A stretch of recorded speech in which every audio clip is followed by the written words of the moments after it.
Steve, you're just back from the press conference for the ahead of the Derby Forest clash. What's the news on Craig Forsyth's injury?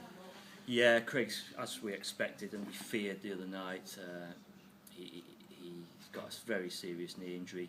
He's ruptured his anterior cruciate ligament, and that really means if he undergoes surgery, which is looking likely, if that's the case, he'll be out for the rest of the season. It's a real blow for Craig as well, because he's just settling down again in the left-back spot.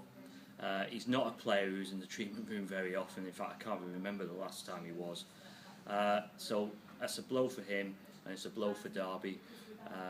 Although, Stephen Warnock is fit. He came on for Craig the other night and took a knock on the head, had to go off. But he's okay, and I would expect him to fill in at left back. Okay, the concussion wasn't a factor with Warnock then? No, it wasn't a factor. Paul Clement has told me that he took a knock on the head, Stephen. But what happened was it was around the eye, so his kind of balance was affected by vision type of thing, and he felt a bit dizzy, and that's the reason why he came off. Okay. Can you tell us any more of the team news that we have so far ahead of the game? Yeah, well, Tom Ince is fit and available. He's missed the last 2 games with an ankle problem, and George Thorne, of course, was suspended against QPR, having reached 5 bookings, so he comes back into the squad. You would imagine that George would start. He's a very, very key figure for them in that controlling role in midfield. Will Tom Ince start?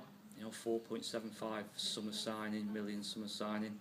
Well, Andreas Weimann has come in last 2 games, started, scored in both games, including the winner against QPR.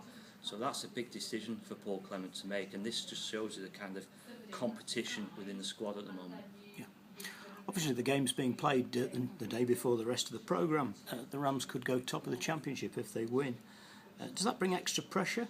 Surely it'll add to the occasion for both sets of fans and players. It would be. I mean, let's be honest, if Derby can go to City Ground and win, not only would that delight the Derby fans, but going top at the same time would be a double boost for them.